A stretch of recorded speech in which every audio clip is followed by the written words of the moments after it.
అంటే గురుగారు నాకు అర్థమైన దాని ప్రకారం ఏంటంటే రేవంత్ రెడ్డి మారబోతున్నాడు సీఎం. మారబోతున్నాడని అట్లా అట్లా నేను చెప్తున్నాను కదండి. ఆ! మళ్ళొక్కసారి కూడా చెప్తున్నా, అర్థం ఆ! చేసుకోండి. ఇప్పుడు రేవంత్ రెడ్డి గారు సీఎం అండి. గతంలో కేసీఆర్ గారు ఉన్నారు. అవును. దానికంటే ముందు వైఎస్ రాజశేఖర రెడ్డి గారు ఉన్నారు. రేపు నెక్స్ట్ ఇంకెవరు వస్తారో కూడా తెలియదు. అవును. ఏ బ్రాహ్మడైనా, ఏ జ్యోతిష్యుడైనా, ఏ సిద్ధాంతైనా ఒక రాజు గురించి నెగెటివ్ మాట మాట్లాడకు. ఓకే. ఒక రాజు గురించి నెగెటివ్ మాట్లాడొద్దు, నెగెటివ్ అనకూడదు కూడా. ఓకే. ఓకే. ఓకేనా? ఎందుకంటే నేనేమనాలి? నేను రాజపురోహితుడిగానో లేదా నేను ఒక జ్యోతిష్యుడు, నా ధర్మం ఏంటి నేను ముందే చెప్పాను కదా! అవును. నేను ఏమనుకోవాలి? నా ప్రజలు బాగుండాలి, నా రాజు బాగుండాలని నేను కోరుకోవాలి. యెస్. కాబట్టి నేను మారాలి అని నేను అనుకోను. ఇప్పుడు మారి పబ్లిక్ ఇబ్బంది పడి, పార్టీ ఇదయ్యి, రాజకీయపరమైన సంక్షోభం ఏర్పడి, ప్రజలు ఇంకా మానసికంగా ఏమైనా ఒత్తిడికి లోనవ్వాలని నేను కూడా అనకూడదు. అవును. నేను అలా అలా అనడం నా ఉద్దేశం కాదు. అంటే గురుగారు సో గతంలో నేను చేసిన రిసెర్చ్ ప్రకారంగా, ఆ! ఇప్పుడున్నటువంటి దాని ప్రకారంగా ఈ సంవత్సరం అంటే సుమారుగా థర్డ్ వీక్ ఆఫ్ జూన్ నుంచి హ్మ్. అంటే జూలై, ఆగస్ట్ గనుక మనం గమనించినట్లయితే జూలై, ఆగస్టు, సెప్టెంబర్ ఈ 3 నెలల్లో ఏమైతుందంటే కుజుడి యొక్క దృష్టి శని మీద ఉంటుంది ఇక్కడ. ఓకే. ఓకేనా? మళ్ళీ ఈసారి బృహస్పతి కూడా కొంచెం బాగా అతిచారం చేస్తున్నాడు. ఆహా! ఓకేనా? సో దాని ప్రభావం కూడా ఉండేటువంటి అవకాశం ఉంటుంది. హ్మ్. మళ్ళీ డిసెంబర్ అండ్ జనవరిలో ఇబ్బంది అవుతుంది. ఓకే. సో ఓవరాల్‌గా ఏమైతుందంటే ఈ సంవత్సరము కొంచెం రాజు పరమైనటువంటి ఇబ్బంది కలగడం గాని, రాజు మారడం గాని, రాజు యెస్. తీసుకునేటువంటి నిర్ణయాలు ప్రజలు కొంత వ్యతిరేకించేటువంటి అవకాశం ఉంటుంది కాబట్టి, హ్మ్. నా విజ్ఞప్తి ఏంటంటే కొంచెం నిదానంగా ఓపికగా తీసుకునే ఏ నిర్ణయమైనా, ఏ అడుగైనా కూడా హ్మ్. కొంచెం ప్రజల నుంచి సేకరించి దాని దాని ఆచితూచి అడుగులు వేస్తే కొంచెం మంచిదనేది నా ఉద్దేశం. ఓకే. నేను కాదండి. మీరు దయచేసి అర్థం చేసుకోండి. ఎవ్వరు కూడా, ఏ బ్రాహ్మడు కూడా నెగెటివ్ ఇండికేట్ చేయాలి గానీ, నెగెటివ్ జరుగుతదని చెప్పకూడదండి. హ్మ్. ఎందుకంటే ఎంతో కొంత అనుష్ఠాంగ బలం ఉంటుంది ఒకటి. హ్మ్. నేను ఇంతకుముందు కూడా చెప్పాను కదా! ఆ! చెడు ఎందుకు అనాలి? అనకూడదు. అవును. అవకాశం ఉంది అని చెప్పాలి గానీ, జ్యోతిష్యంలో ఎప్పుడు కూడా ప్రామిసెస్ ఉండవండి. అవును. సో ఇండికేషన్స్ ఉంటాయి గానీ, ప్రామిసెస్ ఎప్పుడు కూడా ఉండవు రైట్ జ్యోతిష్యంలో. గురుగారు. అంటే సరే మీరు అనకూడదు గానీ, నా విశ్లేషణ ప్రకారం నాకు అర్థమైందేంటంటే, చంద్రగ్రహణము, సూర్యగ్రహణము ఏర్పడినప్పుడు ఒక సంవత్సరంలో లేదంటే ఆ టెన్యూర్‌లో ఒకటి లేదా పాపగ్రహాలైన కుజుడు గాని, శని గాని ఒకరికొకరు రవి గాని ఈ 3 గ్రహాలు గనక ఒకరికొకరు సహకరించుకున్నా లేదంటే ఆసారి అధ్యక్ష స్థానంలోనే అదేనా అనాలి? అంతే. అధ్యక్ష అంతే. స్థానం. అంతే. అధ్యక్ష ఆ స్థానంలో ఆ సంవత్సరం రాజు గనుక వాళ్ళు రాజు గనుక అయినట్లయితే వాళ్ళు గనుక అయినట్టయితే హ్మ్. ప్రభువుకు నష్టం కలుగుతుంది. రాజకీయ అనిశ్చితి ఏర్పడుతుంది. ప్రభువు మారే అవకాశం ఉంటుంది. అవకాశం ఉంది. రైట్. అది రేవంత్ రెడ్డి గావచ్చు, ఇంకెవరైనా ఇంకెవరైనా గావచ్చు. కావచ్చు. నేను రైట్. ఇప్పుడు ఒక గవర్నమెంట్‌ను నేను అనడే అవకాశం కూడా లేదు. అవును. అవును. ఇప్పుడు నేను ఒక పార్టీకి సంబంధించిన వ్యక్తిని కాదు. లేకపోతే నేను దాని గురించి డిస్కస్ చేసే అంశం కరెక్ట్. ఏమీ లేదు. కరెక్ట్. నేననేది ఏంటంటే, ఎప్పుడైతే రాజు కుజుడైనా, శని అయినా, రవి గాని వచ్చినప్పుడు కానీ, ఒకటి ఆ సంవత్సరంలో గ్రహణాలు ఏర్పడ్డప్పుడు కానియండి, అప్పుడు డెఫినెట్‌లీ ఆ రాజుకు ఇబ్బంది కలిగేటువంటి అవకాశాలుంటాయి. రైట్. పదవి మారేటువంటి అవకాశం ఉంటుంది. మీరు ఇప్పుడు ఇన్ని చెప్పాను కదండీ! నేను అవునవును. బ్లైండ్‌గా నేను లేదు. కూర్చొని నేను నా ఇష్టం మీలాగా వచ్చినట్టు అంటానండి అని నేను అనట్లేదు. ఇంతవరకు ఏ ఇప్పుడు జ్యోతిష్యుడు కూడా నేను ఇన్ని అవును. ఆధారాలు చెప్తున్నాను కదా! కరెక్ట్. నేను కరెక్ట్. ఇన్ని ఆధారాలు కూడా నేను చెప్తున్నాను కాబట్టి correct. There is a possibility. Yes.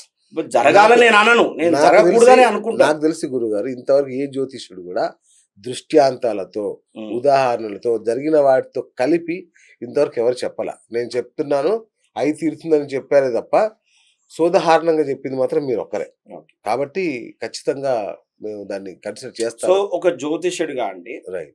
నేను నా తరపుకెళ్ళి ఒకవేళ ఒక విజ్ఞప్తి అయితే ఏంటంటే, రైట్. వాస్తవంగా కొంచెం ఇప్పుడున్నటువంటి గవర్నమెంట్ ఏదైతుందో కొంచెం ఓపికగా, నిదానంగా ప్రజలను కొంచెం భయాందోళనకు గురి చేయకుండా, వ్యతిరేకమైన నిర్ణయాలు తీసుకోకుండా, ఎందుకంటే మనము ఇక్కడే కాదండి, మనం ఒక రాష్ట్రం గురించి మాట్లాడలేదు. అవును. దేశం అనుకోండి, ప్రపంచం అనుకోండి.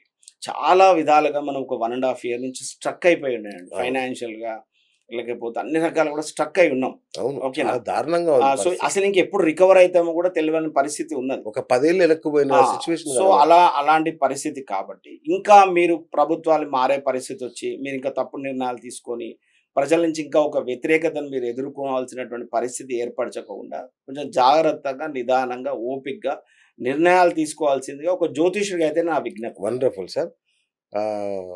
వీళ్ళన్న పరిహారాలు చేసుకుంటే ఏమన్నా ఉపయోగం ఉంటుందా? ఆ పరిహారాలు ఏముంటాయండి? పోనీ ఇప్పుడు అంటే రాజసూయ యాగం లాంటివి గాని మన ఈ మధ్య సార్ కేసీఆర్ గారు చేశారు. నాకు దాంట్లో నాలెడ్జ్ లేదండి. ఓకే. ఎందుకంటే నేను పౌరోహిత్యుడిని కాదు. అంటే నాకు ఆ రేవంత్ రెడ్డి పూజల గారిని ఏమైనా కాపాడే అవకాశం నాకు ఆ పూజల మీద నాకంత అవగాహన నాకు లేదు. నాకు నమ్మకం లేని లేదా? సబ్జెక్ట్‌లో నమ్మకం లేదా? అవగాహన అలాగా లేదా? నాకు అవగాహన లేదు. ఓకే. నాకు అవగాహన లేదు. హ్మ్. ఇప్పుడు నాకు తెలియని సబ్జెక్ట్‌లో నేను ఎంటర్ అయ్యి ఇది చేసుకోండి, అది చేసుకోండి అని నేను చెప్పలేను. సో సుమన్ శర్మ గారు తప్పించుకుంటున్నారు నేను చాకచక్యంగా. తప్పించుకోవట్లేదండి. నేను ఆ! ఏమంటున్నానంటే, కొంచెము ప్రజల యొక్క మనస్సును గెలుచుకునే ప్రయత్నం చేయండి. ప్రజలకి ఏం కావాలో అది ఇచ్చే ప్రయత్నం చేయండి. కొన్ని రోజులు డెవలప్‌మెంట్ లేట్ అయినా పర్వాలేదు గానీ, భయాందోళన వద్దు. రెవల్యూషనరీ థాట్స్ అనేది పబ్లిక్‌లో రాకూడదు. రైట్. సో, అయితే కాబట్టి మీరు నేనేమంటున్నాను జాగ్రత్తగా ఉండండి అంటున్నా నేను గురుగారు, గూడా. నేనేమంటున్నానంటే ఈ మాట వాళ్ళకి తెలుసు. వాళ్ళ అనుయాయులు, వాళ్ళ అభిమానులు చెప్తూనే ఉంటారు గానీ వాళ్ళు వినరు. హ్మ్. కాబట్టి నేనేమంటున్నానంటే జ్యోతిష్య పరిష్కారం, ఆధ్యాత్మిక పరిష్కారం ఏమైనా ఉందా? అలా ఏం లేదండి. ఓపికగా ఉండడమే అంతే. పరిష్కారం. అదే పరిష్కారం. ఓపికగా ఉండడమే పరిష్కారం. ఓకే. రైట్. మరి మన పొరుగు రాష్ట్రం చంద్రబాబు నాయుడు గారు ఇప్పుడు పరిపాలనలో ఉన్నారు. అక్కడ గూడా ఇవే గ్రహాలు శాసిస్తాయి గదా! ఎక్కడైనా అండి హ్మ్. నేనేమంటున్నా, మీరు అమెరికాలో అయినా ఇవే గ్రహాలు, అవును. ఇక్కడైనా ఇవే గ్రహాలు, అవును. సెంట్రల్ అయినా ఇవే గ్రహాలు, పక్కకున్న మహారాష్ట్రలో అయినా ఇవే గ్రహాలు. అవును. సో, నేనేంటంటే తెలుగువాడిని అవ్వడం వల్లనే నేను ఈ రాష్ట్రానికి సంబంధించినటువంటి ఒక రిసర్చ్ చేయడం వల్ల నేను మీకు అదే చెప్తున్నాను అంటున్నా మీకు. గురుగారు. మరి అట్లాగే చంద్రబాబుకి గూడా అదే పరిస్థితి ఉంటుందా? చంద్రబాబు నాయుడు అంటే నేనేమంటున్నా అండి, రేవంత్ రెడ్డి గారిది ఒక వ్యక్తిగతమైన జాతకం ఉంటది. అచ్చచ్చా! వాటి ఆధారంగా ఉంటది. ఓకే. రైట్. ఉంటది. హ్మ్. రెండవది, ఇప్పుడు మన రాష్ట్రానికి ఎవరో ఒక అధికారిగా వస్తారు. అవును. వారిదొకటి ఇన్‌ఫ్లూయెన్స్ ఉండడం జరుగుతుంది. అవును. ఇప్పుడక్కడ పైన మల్లికార్జున్ ఖార్గే గారున్నారు. అవును. అంతకుముందు సోనియా గాంధీ గారున్నారు. రేపు ఇంకెవరైనా మారతారో లేదో అవును. కూడా తెలియదు. అవును. దాన్ని బట్టి కూడా చాలా చేంజెస్ ఉంటాయండి. But okay. ఒక దాన్ని పట్టుకొనే మనం ఇలానే జరిగి తీరుతుందని చెప్పడానికి ఉండదు. హ్మ్. హ్మ్. ఇప్పుడు మనం ఆంధ్రప్రదేశ్ తీసుకుందాం అనుకోండి. చంద్రబాబు నాయుడు చెప్పడానికి ఎవరు లేరండి. రేవంత్ రెడ్డి గారికి చెప్పడానికి ఉన్నారింకా పైన. అవును. బట్ చంద్రబాబు నాయుడు గారికి చెప్పడానికి ఇంకెవరు లేరండి. ఆయన అవును. డెసిషన్ తీసుకుంటే సరిపోతుంది. అవును.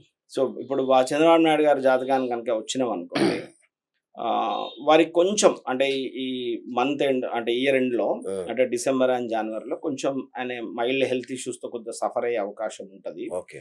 బట్ మొత్తం మీద అయితే ఆయన ముద్ర వేసుకుంటాడు. ఓకే. ఇబ్బందేం లేదు. దేశ రాజకీయాలలో, రాష్ట్ర రాజకీయాల్లో తను ముద్ర వేసుకుంటాడు. ఇబ్బందేం లేదు. ఓకే. పెద్ద గందరగోళమైనటువంటి పరిస్థితి. ఎందుకంటే వారి వ్యక్తిగతమైన జాతకం కొంత పరిశీలన చేయడం జరిగింది అచ్చచ్చా! కాబట్టి. ఓకే. రైట్.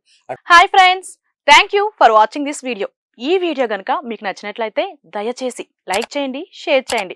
ముఖ్యంగా మా ఛానల్ 24/7 న్యూస్ టీవీని సబ్స్క్రైబ్ చేసుకోండి.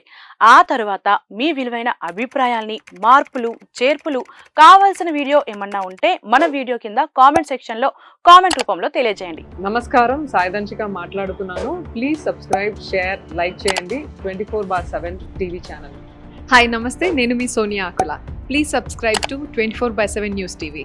హాయ్ అండి, అందరికీ నమస్తే. నేను Mankota Prasad. Please do subscribe 24/7 news TV. Political, entertainment and infotainment updates కోసం like, share, subscribe 24/7 news TV.